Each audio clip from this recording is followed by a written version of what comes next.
नमस्कार, BCC news में आप सभी का स्वागत है। मैं सुशांत गौतम। खबरों में आगे बढ़ने से पहले डालते हैं नजर दिन की सुर्खियों पर।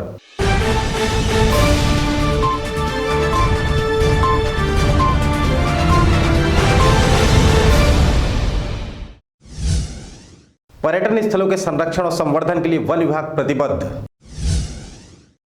पुरानी पेंशन की मांग को लेकर मुख्यमंत्री के नाम सौंपा ज्ञापन। ई श्रम कार्ड के नाम पर फर्जीवाड़ा। तालाबों में हो रहा अतिक्रमण। सचिवों ने सौंपा मुख्यमंत्री को ज्ञापन। ग्राम पंचायत पथर्री में निर्माणाधीन ड्रिप सिंचाई योजना का कलेक्टर ने किया अवलोकन।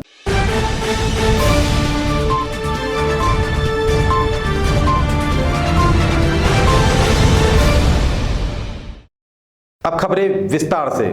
प्रदेश का 28वां जिला जो अपनी अद्भुत वादियां और छटाओं के लिए एक अलग पहचान रखता है, वहीं प्रदेश के मुखिया भी इस ओर संकल्पित नजर आते हैं, जिसके लिए वन विभाग और जिला प्रशासन की टीम भी प्रतिबद्ध है। पर्यटन को बढ़ावा देने और इसे विकसित करने की बागडोर अब 2018 बैच के आईएफएस दिनेश पटेल के कांधों पर है, जिसको लेकर श्री पटेल द्वारा जिले के पर्यटन स्थलों का दौरा भी किया जा रहा है। वहीं प्रदेश की सीमा से लगा क्षेत्र राजमेरगढ़, जिसकी खूबसूरत वादियां सैलानियों का मन मोह लेती है, मगर इन दिनों भू माफिया इस ओर सक्रिय हो चुके हैं, जिसको लेकर वन मंडलाधिकारी द्वारा दौरा किया गया और अतिक्रमण रोकने की दिशा में कार्य शुरू कर दिया गया है। इसके साथ ही श्री पटेल ने दुर्गा धारा, धर्मपानी, कबीर चबूतरा के साथ साथ अरपा नदी पर स्थित लक्ष्मण धारा का भी दौरा किया, जहां दूर दूर से सैलानी पिकनिक मनाने आते, मगर ऐसी खूबसूरत जगह पर कुछ असामाजिक लोगों द्वारा डिस्पोजल प्लास्टिक फैलाया जा रहा है, जिससे वन्य जीवों के साथ साथ प्राकृतिक धरोहर भी की खूबसूरती पर भी पट्टा लग रहा है, जिसकी खबरों को पहले भी बीसीसी न्यूज द्वारा दिखाया गया था। वहीं उक्त मामले को लेकर वन मंडलाधिकारी द्वारा अधीनस्थ कर्मचारी को सख्त निर्देश भी दिए गए हैं। महत्वपूर्ण बात यह है कि जिले का एकमात्र आय का स्रोत पर्यटन को बनाया जा सकता है, क्योंकि इस आदिवासी अंचल के लगभग क्षेत्र वन्य से जुड़े हुए हैं और यह रोजगार का बेहतर साधन बन सकता है, जहां ग्रामीणों को गांव में ही रोजगार उपलब्ध हो सकेगा। इसके साथ ही पर्यटन स्थलों को सड़क मार्ग से जोड़ा जाना चाहिए, जिससे दूर दूर तक आए सैलानी पर्यटन स्थल तक आसानी से पहुंच सके। हाँ, जैसे कि हम लोग अभी लक्ष्मण धारा में खड़े हैं, यहाँ पे देख रहे हैं काफ़ी टूरिस्ट का आवागमन जारी है, लेकिन हमारे द्वारा अभी वर्तमान में रेगुलेट नहीं किया जा रहा है, जिसकी वजह से यहाँ पे काफ़ी अधिक मात्रा में अपशिष्ट देखे जा रहे हैं, जिसमें प्लास्टिक अपशिष्ट भी शामिल हैं। तो अभी तो सर्वोच्च प्राथमिकता होगी कि इसकी वजह से ये जो गंदगी यहाँ फैल रही है उसको रोकने का प्रयास किया जाए, जिसके संबंध में मेरे द्वारा यहाँ इसको प्लास्टिक से मुक्त क्षेत्र घोषित करके दूसरा जो हमारे बायोडिग्रेडेबल वेस्ट है उनका कलेक्शन करके उनका डिस्पोजल करके वर्मी कंपोस्ट में कन्वर्ट करने का इरादा है, जिसके संबंध में मैंने यहाँ के रेंज परिक्षेत्र अधिकारी को निर्देशित कर दिया है। अभी वर्तमान में तो एक चौकीदार के रूप में यहाँ पदस्थ किया जा सकता है और भविष्य में जैसे ही हमारे इको टूरिज्म के लिए और दूसरे साइड डेवलप हैं, जैसे नेचर पार्क है और धर्मपानी है, इसके अलावा भविष्य में इसको भी डेवलप करने की कोशिश किया जाएगा, जिससे कि एक तीसरा साइड के रूप में एवेन्यू मिले और तब यहाँ पे सारी तरह की सुरक्षा होंगी, रेगुलेटेड होगा, लोगों का आना जाना एक टाइम वेस्ट होगा, जो कि अभी नहीं है, तो ये भविष्य में जरूर किए जाएंगे। पुरानी पेंशन बहाली संयुक्त मोर्चा जिला शाखा प्रतिनिधि मंडल द्वारा राजस्थान की तर्ज पर छत्तीसगढ़ में भी पुरानी पेंशन योजना लागू करने की मांग को लेकर मुख्यमंत्री के नाम मरवाही विधायक डॉक्टर के ध्रुव को ज्ञापन सौंपा गया, जिसमें मांग की गई कि छत्तीसगढ़ कांग्रेस के जन घोषणा पत्र में कहा गया था कि सीपीएफ पर विचार कर 2004 के पूर्व जो पेंशन योजना लागू की गई थी उसे लागू करने की कार्रवाई की जाएगी। 2004 के पूर्व पुरानी पेंशन योजना संचालित था, परंतु अभी तक छत्तीसगढ़ शासन द्वारा पुरानी पेंशन बहाली हेतु सार्थक पहल नहीं किया गया है। राजस्थान के मुख्यमंत्री अशोक गहलोत द्वारा विधानसभा में एनपीएस के स्थान पर पुरानी पेंशन बहाली की घोषणा की गई है। छत्तीसगढ़ शासन द्वारा एक नवीन अंशदायी पेंशन योजना लागू की गई है। नवीन अंशदायी पेंशन योजना बाजार आधारित है। इस योजना से सेवानिवृत्त होने पर कर्मचारियों को पेंशन योजना का भुगतान हो रहा है। इससे बुढ़ापे में उनका गुजर बसर अत्यंत पीड़ादायक होता जा रहा है। छत्तीसगढ़ के 2,80,000 कर्मचारी वर्तमान में लागू एनपीएस के स्थान पर पुरानी पेंशन की मांग कर। मैं श्रीमती दुर्गा गुप्ता, राष्ट्रीय पेंशन बहाली संयुक्त मोर्चा की प्रदेश प्रतिनिधि एवं संयोजक। प्रदेश के आह्वान पर हम लोगों ने आज मरवाही में हमारे मरवाही के विधायक श्री के ध्रुव जी को एक ज्ञापन सौंपा, जिसमें हमारी मांग ये है कि राजस्थान, झारखंड और पश्चिम बंगाल की तर्ज पे जो पुरानी पेंशन दी जाती थी पहले, जिसे 2004 से बंद कर दिया गया था, उसकी बहाली की जाए। कांग्रेस सरकार ने अपने जन घोषणा पत्र में ये लिखा था कि अगर हमारी सरकार आती है तो हम पुरानी पेंशन बहाली योजना को बहाल करेंगे। आज जो हमारे पास जो योजना है नवीन पेंशन योजना, वो बाजार आधारित है और बीमा कंपनी एवं बाजार के आधार पर ही उसकी ग्रोथ जो है वो होती है। रिटायरमेंट के बाद किसी भी कर्मचारी को उसका जो उचित लाभ मिलना चाहिए या उसकी सेवा का जो उचित लाभ मिलना चाहिए, उचित परिश्रम मिलना चाहिए, वो नहीं मिल पाता है। तो प्रांतीय आह्वान पर हम लोगों ने हमारे विधायक मरवाही श्री के ध्रुव जी को एक ज्ञापन सौंपा, जिसमें राष्ट्रीय पुरानी पेंशन बहाली योजना को बहाल करने के लिए कांग्रेस की जो घोषणा पत्र में उन्होंने अपना वादा किया था, उस वादे को याद दिलाने के लिए आज हम लोगों ने ज्ञापन सौंपा है।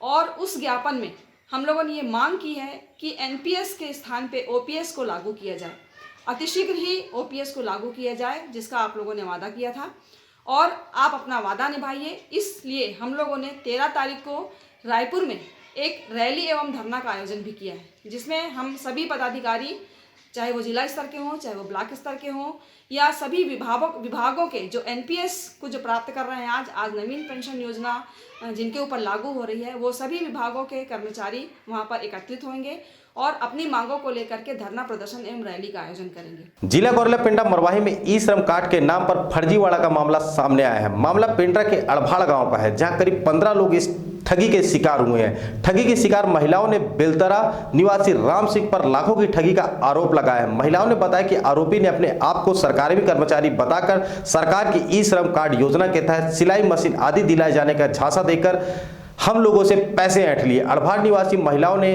आरोपी को पकड़कर पुलिस के हवाले कर दिया है। पिंडरा पुलिस आरोपी से पूछताछ कर रही है और मामले की जांच में जुट गई है।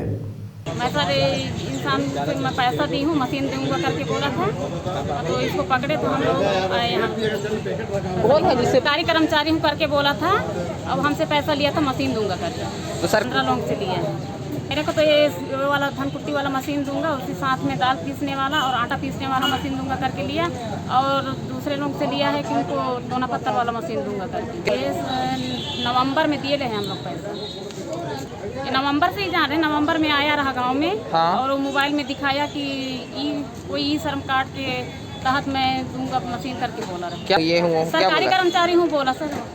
ग्राम पंचायत मेडुका के सरपंच सहित ग्रामीणों ने जमींदारी प्रथा तालाब का निजीकरण होने के रोकने के लिए कलेक्टर को ज्ञापन सौंपा है। दरअसल मेडुका ग्राम पंचायत के ग्रामीणों ने आरोप लगाया है कि सार्वजनिक तालाब पर मोतीलाल जायसवाल के द्वारा तालाबों में बेजा कब्जा करके पट्टा बनवाकर उनके बेटों के द्वारा उन्हें केसकली चौधरी को बेच दिया गया था, जो अब तालाब में घर बनवाकर भी रहना शुरू कर दिए। जब इस बात का विरोध ग्रामीणों के द्वारा किया गया तो कब्जाधारी ने कानूनी कार्रवाई करने की बात कही, जिसको लेकर सरपंच सहित ग्रामीणों ने कलेक्टर को ज्ञापन सौंपकर जल्द से जल्द तालाब में हो रहे निर्माण कार्यों को रोकने की मांग की है। क्या भी साहब वो तालाब जो है जिम्मेदार का पहाड़ के उसमें हमने खनती किया है, काफी उसमें गुजर किया है मिथिलेश जो किया है।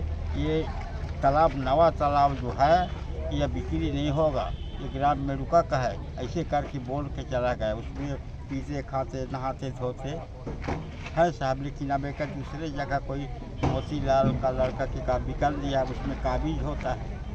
वो लेने वाले कहता है ये मंदिर उंदिर का फरवाए दूंगा, और कहना वहाँ घर बनना नहीं चाहिए। अच्छा साहब, वही लो तो नाव लग दी जानो केसकली चौधरी ना। हाँ, इसीलिए निवेदन सरकार से कर रहे हैं। भैया लाल सिंह वाकरे की ग्राम पंचायत मेडुका है, वहाँ हमारे गांव में नया तालाब के नाम से जाना जाता है, जो कि पूरे ग्राम पंचायत उस तालाब पे निर्भर है। हर प्रकार से हमारी जो गांव की निस्तारी है वहीं पर होता है, जिसे अपने ही गांव के मतलब जो उस तालाब को काबिज के नाम से किसी गांव के बाहर के व्यक्ति को बेच दिया गया है, जो कि उसको अवैध तरीके से कब्जा करके वहां घर बना रहा है। इसके लिए हम ज्ञापन के लिए यहाँ इसमें कब्जा मोतीलाल पहले कब्जा किए थे, और अभी के जो नाम है केसकली नाम बेच दिए। कहाँ के हैं ये? उसलापुर के हैं। गौरलापेंटा मरवाही जिले के 166 पंचायत सचिव ने कलेक्टर को ज्ञापन सौंपा है, जिसमें सचिव द्वारा यह मांग की गई कि उन्हें शासकीकरण किया जाए। चूंकि सचिव पंचायत के अधीन कार्य करते हैं और उन्हें वह सारी सुविधाएं नहीं मिल पाती जो शासकीय कर्मचारियों को मिलती है। वहीं उक्त मांगों को लेकर सचिव संघ द्वारा मुख्यमंत्री भूपेश बघेल एवं पंचायत एवं ग्रामीण विकास विभाग के मंत्री टी.एस. सिंहदेव के नाम पर ज्ञापन सौंपा है। वहीं उक्त मांगों पर जल्द से जल्द संज्ञान न लेने पर सचिव संघ द्वारा विधानसभा घेराव की बात कही गई है। आज हम लोग सारे सचिव जिला जीपीएम के सारे सचिव माननीय मुख्यमंत्री के नाम में माननीय कलेक्टर महोदय के माध्यम से ज्ञापन देने आए हैं कि सारे सचिव जो है पिछले 25 वर्षों से अनवरत अपनी ग्राम पंचायत में सेवा जो है दे रहे हैं, परंतु उनका शासकीकरण अभी तक जो है नहीं हुआ है, जिसकी वजह से वो राज्य शासन की सारी सुविधाओं से जो है वो वंचित हैं और हमेशा जो है प्रताड़ित भी रहते हैं। और जैसे ही सचिवों का शासकीकरण हो जाएगा तो राज्य शासन की सारी सुविधाएं ग्राम पंचायत जो है सचिवों को मिलने लगेगी। और इसी मांगों को लेकर आज हम लोग जो है यहाँ पर जिला जीपीएम के 166 पूरे सचिव यहाँ पर हम लोग जो है इकट्ठे हुए हैं। अभी थोड़ी देर के बाद हम लोग कलेक्टर महोदया के पास जाएंगे और ज्ञापन सौंपेंगे। कलेक्टर ऋचा प्रकाश चौधरी ने मरवाही विकासखंड के ग्राम पंचायत पथर्री में सोन नदी पर बनाए जा रहे ड्रिप सिंचाई योजना की जानकारी ली। साथ ही उन्होंने सामुदायिक भवन में पथर्री और पोड़ी के किसानों की बैठक ली। कलेक्टर ने किसानों की आमदनी बढ़ाने के लिए खेती किसानी में वैज्ञानिक विधि अपनाने का सुझाव दिया। उन्होंने धान के साथ साथ उद्यानिकी फसलों आम, अमरूद, पपीता, केला, मुनगा आदि की फसल लेने के साथ ही ग्रीष्मकालीन फसल जैसे उड़द, मक्का, मूंग की भी खेती करने के लिए किसानों को प्रेरित किया है।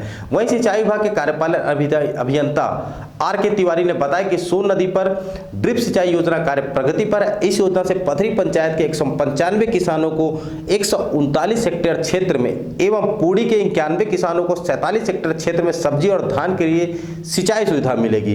इस योजना के तहत intake well, training hall, anicut और विद्युत केंद्र उप केंद्र का कार्य चल रहा है। निरीक्षण के दौरान अनुविभागीय अधिकारी हितेश्वरी बाघे, जनपद पंचायत के सीओ डॉक्टर राहुल गौतम और कृषि विभाग एवं उद्यानिकी विभाग के अधिकारी उपस्थित रहे। आज की खबरों में बस इतना ही। जिले की तमाम खबरों को देखने के लिए बने रहिए बीसीसी न्यूज गौरलापेंटा मरवाही के साथ।